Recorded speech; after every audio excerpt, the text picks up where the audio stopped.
Season 2 came down to the final match of the year, and it was super close, but we succeeded in keeping Norwich City in the Premier League for another season. We did it on goal difference. Teams 16, 17, and 18, all on 33 points.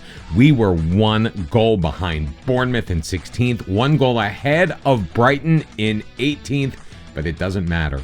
We did what we set out to do, and we actually have put Norwich seemingly on a very good path for this year. They currently sit 10th in the English top flight. But we have another job to do. We must move forward. We have left Norwich City. We have vacationed ahead to the 1st of December 2040 to look for our next challenge and see which team we can take off of the bottom. Now, I did do some soul searching in between seasons and decided that we do not want to revisit any league that we have already been to unless we are unsuccessful in keeping that team safe. We kept Palermo in Serie A in Series 1. We kept Norwich City in Season 2 in the Premier League. Who is going to be next? Only a couple of jobs available right now. I was actually expecting a lot more, but I guess when you take Italy and England out of the picture, well, things get a little bit more complicated. I also made the decision that we are going to leave Greece for the end. Now, you remember. Well, you maybe don't remember. And by the way, if you have been enjoying the series, please like the video. If you're brand new, make sure that you hit that subscribe button, please. And thank you. I really appreciate all of your support so far. Nick Bottom is a Greek international. He is a member of the Greek Hall of Fame as a result of his coaching prowess, which saw Paris Saint-Germain win the quadruple in France in his final year of his journey before he decided to become a specialist in getting teams off of the bottom. So I think we're going to leave Greece for the end just to maybe parlay it into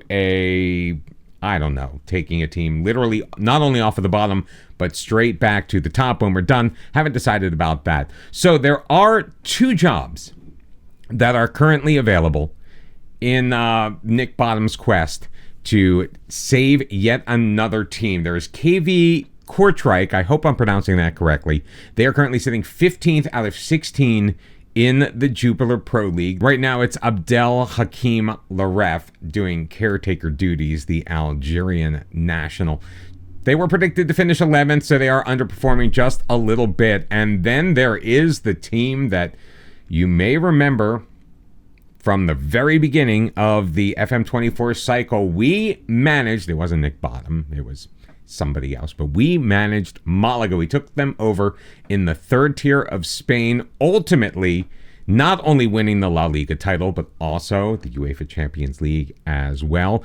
They were predicted to finish 19th. They are currently in 20th. A little bit of a yo-yo team over the last couple of years, coming in 3rd and I guess gaining promotion that way. An 18th place finish dropped them back into La Liga 2, where they finished 4th. And the following year, they did go up as champions, but they are struggling in this campaign in La Liga, currently sitting at the bottom of the table. No points in their last 5. In fact, wow, 5 points on the season through 13 matches. Still a bit of a ways to go. There are 38 matches in the La Liga season. Real Madrid, Barcelona still doing very well. Valencia currently sitting in 2nd place. That is a nice thing to see. As we get deeper and deeper into these saves, it is kind of cool to see which teams maybe have risen to the top and which maybe have fallen off a little bit, because where's Atletico? Never mind, they are there in 14th place. So we're going to apply for these couple of jobs, see if we get any bites, and see if anything else comes available in the meantime.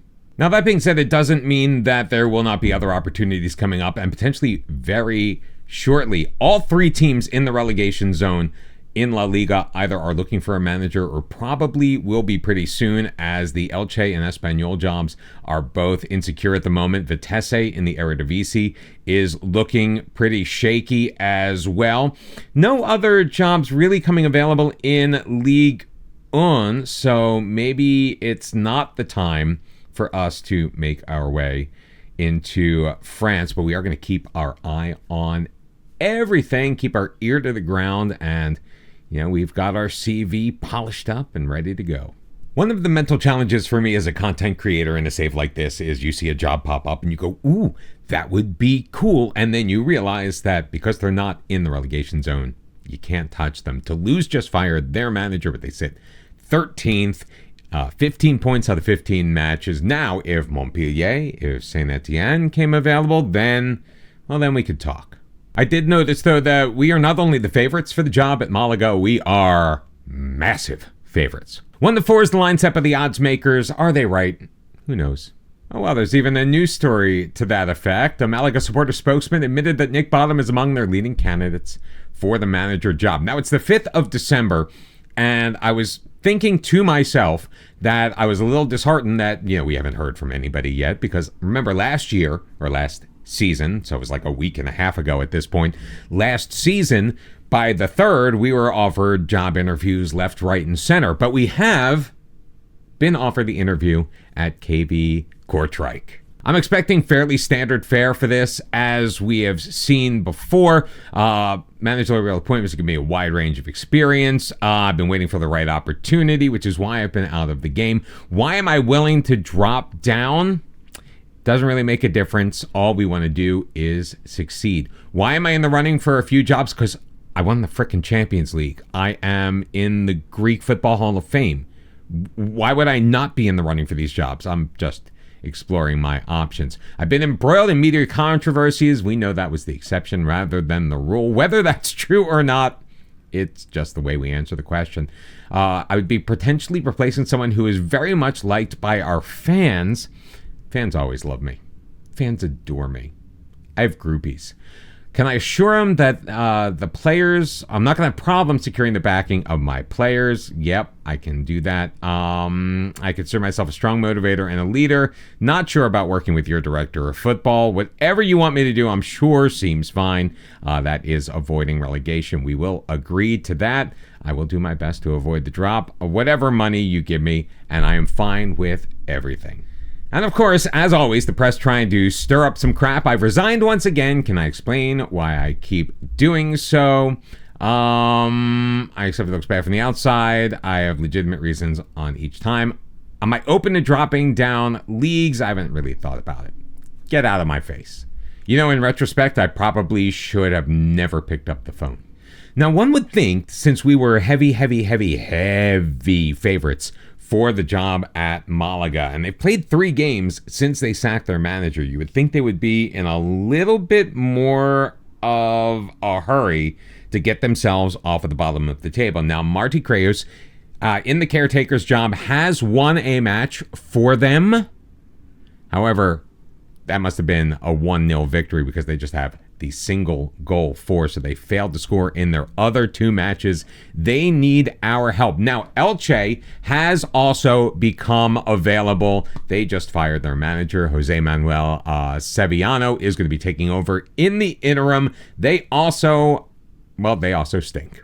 All right, now this is what I'm talking about. KV Kortrijk have approached Nick Bottom to take over as their new manager. They want us to develop players using the club's youth system. Not that we're going to be along long enough to do that. How about working within the wage budget, dealing with a negative transfer budget business model? They have a negative 526,000 euro transfer budget.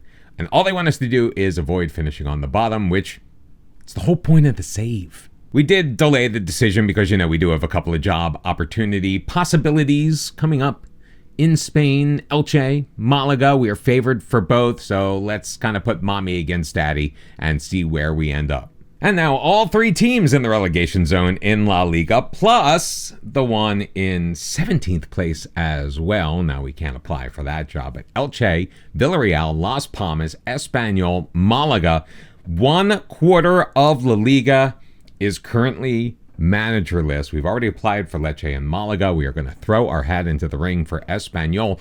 And you may have noticed we've got Scotland on here as well. I've been talking a lot on the Twitch stream about how we have never managed, I have never managed in Scotland. It might be interesting. Now, neither Motherwell nor Livingston is currently in the relegation zone, although Livingston tied in points with the 11th place team. I don't remember which one, and I'm not going to go back and look at it right now. So, Scotland, we're throwing you in the mix.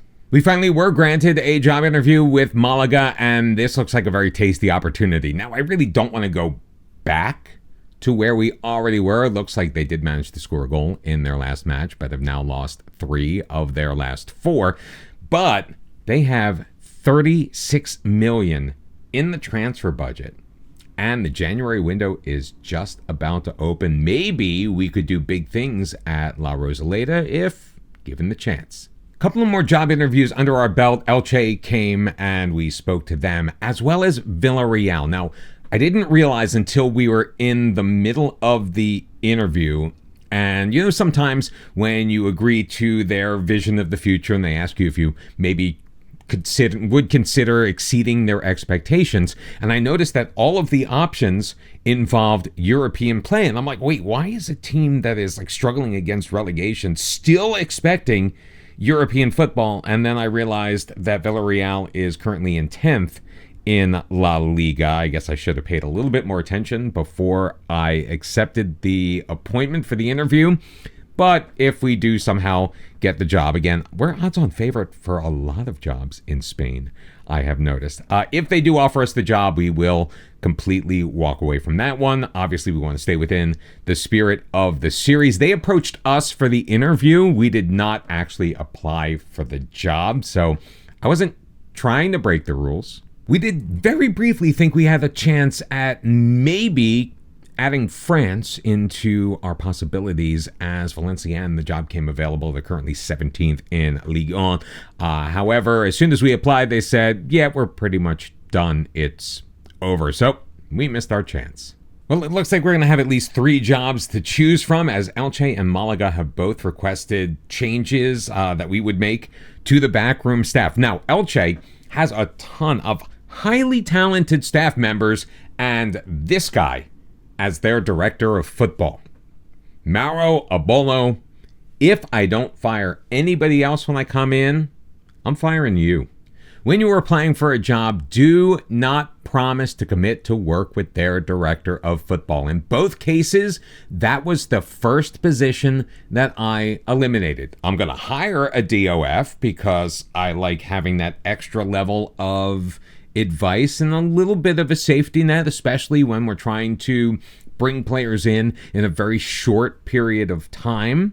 But it's not going to prevent you from getting offered the job if you say, let me think about it, I'll get back to you. While we officially haven't gotten offered one of the Spanish jobs yet, KV Kortrijk did come back around one more time and said, hey, come work for us. We have delayed it again one more week because I've got a big decision to make. Obviously, we're going to have a great opportunity to work in Spain. However, Belgium might be cool, and it is on the list. So we do have to take over a Belgian team at some point. I am a little bit concerned, however, with the financial situation at the club. Negative bank balance, that's nothing new, but a 2.85 million euro deficit in the transfer budget does make me think that maybe at some point the wage budget might get trimmed. Right now they are not quite spending their full wage bill, but it's pretty close. It could be a massive challenge, or we could go to Spain. Elche and Malaga have both officially come in. 26 grand a week, a 13.25 million euro transfer budget, and a wage bill of 775,000 for Elche. Meanwhile, Malaga, 37 million in transfer funds, but the wage bill of just 600K. Not sure how much room there is in there.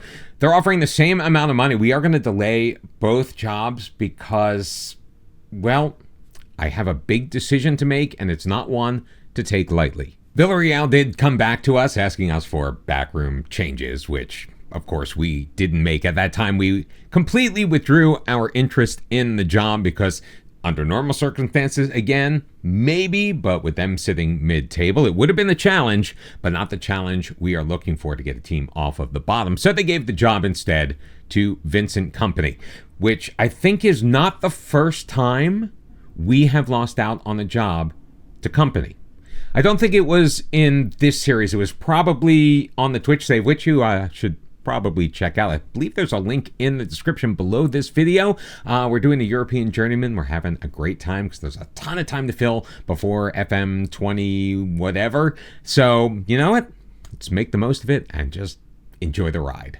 Speaking of which, you know how much I love a challenge, and I figure, well, Spain's going to be there whenever for us, and we really didn't want to do Malaga again. So we have taken the job at KV Kortrijk in Belgium. Of course, eyebrows have been raised in the world of football at the appointment of the 49-year-old Nick Bottom, who of course most famously lifted the Champions League trophy with PSG just a couple of seasons ago. We rejected offers from Malaga and Elche as well as Espanyol. They came to us to, wanted to know who we wanted to get rid of on their staff, and we just withdrew our interest at that point because we had pretty much already decided, and Elche would have been my top choice, honestly, in Spain. I was intrigued by the 37 million euro transfer budget at Malaga, but with Malaga, at least in this football manager cycle, it was kind of been there, done that. Peter Eklo is currently in place as the director of football, and honestly, this guy is much more qualified than either the Malaga or Elche DOFs. It really is sad sometimes, the staff that is hired by the AI in this game. Now, I don't normally do this, but I'm going to promise a mid-table finish because, well, frankly, what's the worst thing they're going to do? Fire us at the end of the year? We're going to be gone anyway, but if we can eke out another $4 or $5 grand for the wage bill, that may go a long way to ensuring that, well, that this team is in the Jupiler Pro League for another season. It's kind of the point. Well, let's do a quick bang around the team, shall we? On loan from RB Salzburg, we have, well, I guess he could play defense, but looking at his dribbling numbers, probably looking at a center back. A little bit shorter than I would like at 6 foot even, but he's got decent jumping reach. His heading ability isn't great, so that could be a liability, but he's got a great personality. His positioning's okay, tackling, marking, also all right. He's young, he's 19. I'm not sure he's expected to be a squad player, so yeah, but he's pretty decent. And then we have Jiz Kloss. Yes, that is his actual name. 29-year-old. He is a striker through and through. Decent amount of pace, only 5'7", however, so I don't know. In a one-striker system, maybe not the way to go, so we may have to go 2 strikers, I think. He's a perfectionist. Great acceleration, agility, and balance. His finishing is second to none. Not really much of a passer, but pretty good off the ball as well. Not too bad. Now, he does make, I think, the second most amount of money on the squad at 11,750 euros a week. That may be something we need to look at. Has a little bit of value as well.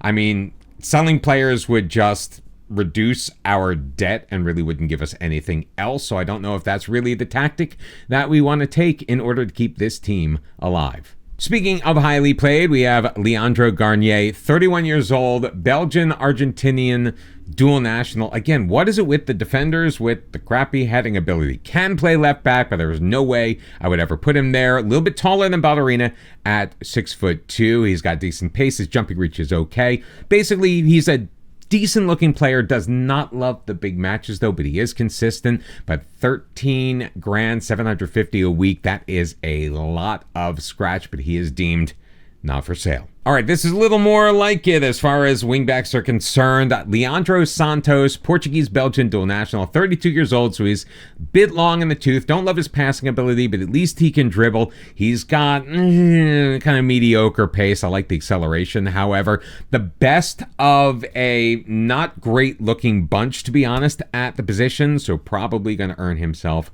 a start. He is contracted for another couple of years. Also, not for sale. You would think that with the financial position of the team, they would be a little less hesitant to divest themselves of some of their assets. It is good to see, though, a goalkeeper not at the bottom of the list. Joris Seneschal, 20-year-old French-Belgian dual national. Sweeper keeper kind of makes me a little bit nervous. Where's his eccentricity? Of a 3. Thank God. I really feel that eccentricity is a major factor in goalkeepers crapping the bed. Now, jumping reach, aerial reach, not great. And he does have a tendency to punch the ball, which I do not love. He's okay all around. He does look, though, like he may be a serviceable goalkeeper, just in case there are other areas of this squad that we really need to address. He's conceded 24 goals, kept 5 clean sheets in 18 appearances for the league. But that average rating, well, that's what scares me. But when you look at the option behind him in the backup role, Jean-Michel Desmet, yeah, no. No. I do like that he's 6'4", though. Oh, we got ourselves a Greek on the team. In fact, he's capped 3 times for the Grecian national team. Panagiatos Papadakis. I love the name. He's staying, I've decided already. Fantastic leadership, good work rate, technique is good, his tackling abilities are good. He stands at 6'3", a little slower than we would like for a center back to be, but I think for a Greek international, we can make an exception. Finally getting to some more attacking type players. 23-year-old Belgian-Brazilian dual national Luan. He is they say he's a ball-winning midfielder. He can play the Carrilero. You know how I love a Carrilero. In fact, I think he's better suited for that, to be perfectly honest with you. Good tackling ability, pretty nice mentals, like the aggression and determination. Fantastic stamina. That's somebody we can throw out there and just keep out there. Wish he was a little faster. 5'11", not bad for the midfield as well. I kind of like the look of Luan. And I'm sure there is somebody out there in the community that will look at him and go, man, he stinks. Hey, to each their own. Adib Manku, probably a leading candidate as a defensive midfielder. He's driven, he's consistent, and his tackling ability is fantastic. Great determination, good positioning. I think he would, working in either a 2 or a 3-man midfield, I think he could do quite an excellent job as a DM. Making a lot of money, though, 12,250 euros. Could he be pressed into service as a center back with the jumping reach? Not 100% sure about that. Mladen Tatic, he is a right winger / striker. He's just kind of bang average all over the place. The 28-year-old Serb does stand at 6 foot. He might make a decent deep line forward, would be a good target forward.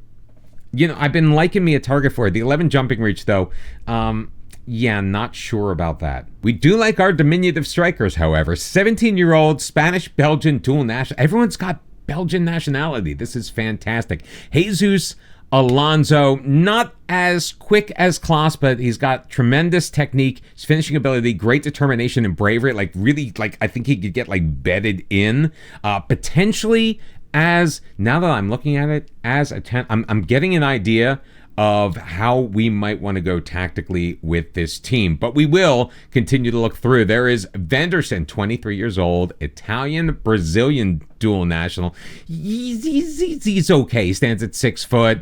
Not the fastest, not the most physical. He's kind of just average everywhere. His positioning, though, is very good, so he could, I think, maybe if we need him to, be asked to do a job in the defensive midfield. If we're looking for a playmaker in the midfield, maybe Lawrence Amonje will be the guy. He has capped already 9 times for Kenya, dual national, Kenya, Belgium. Scored a pair of goals as well. Pretty good passer. Again, not the fleetest of foot, not the tallest, but a decent amount of flair. Great first touch, which I really like to see in the midfield. He's naturally a 10. He could potentially play the number 8 as well. I mean, honestly, taking a look at this team, I'm thinking that there's not a ton that is really terrible about it. The one thing we may need to look for is perhaps a right winger / right wing back. This guy would not be the defensive option. Marking, tackling of 1, but technique and flair are fantastic. Great free kick taker. This is Rashid Benali, 20 years old. He just kind of still has a lot of stuff to work on in his game. I do think the one position we really need to focus on, because I'm thinking we're going to go 4 at the back, is the right back position. Josip Ballerina could potentially play, but not really great for it. Adib Monku, not really great for it. Papadakis, probably the best of the bunch, if I'm being perfectly honest with you. And then we've got Usmani Kamara, 21 years old, not making a ton of money, still has a lot of potential. But again, it's the dribbling and the crossing that we're really looking for. His passing ability and vision aren't great either. He's not really the paciest. Can he defend the back post? Probably, although even though he's 6 foot, just the 10 jumping reach, this is probably our position we're going to need the most work, because I've created a tactic that I am calling the Diamond of Hope. We really don't have a lot of depth out on the outside as we determine. So we're really going to focus things through the middle, which means that our fullbacks on the left and right are going to be very important characters, as is the shadow striker as well. Now, are these going to be the guys that are going to start the first match? Who knows? When is our first match, by the way? That is coming up in just 4 days, so looking forward to that. So what this really does is, really trying to get behind the defensive line. I've discovered in some of my offline playing that going slightly more direct at a lower tempo really does have your attacking midfielders and your strikers really try to find those channels, whereas with a less direct passing approach, like if we were to knock this down to here, say, usually those guys would kind of like just wait for a pass and really get the ball at their feet. So I like that this is going to send those guys forward. I am hoping, against all hope, that we will have success with the Diamond of Hope. It is a vastly different setup than what it appears Kortrijk was playing before we got here, so it's going to take a little while potentially for them to bed in, learn the tactic, but I have faith in this squad and in Nick Bottom that we will be able to get Kortrijk off of the bottom. If you like the video, make sure you hit that thumbs up. Also, subscribe to the channel if you are new. And for more of Off of the Bottom, well, you're just going to have to come back next time to see how we do as we start our season on the road against Westerlo, and then we'll take on Royal Sport Club Anderlecht. How does that sound with a couple of matches in between? Have a great day. I'll see you next time. Bye-bye.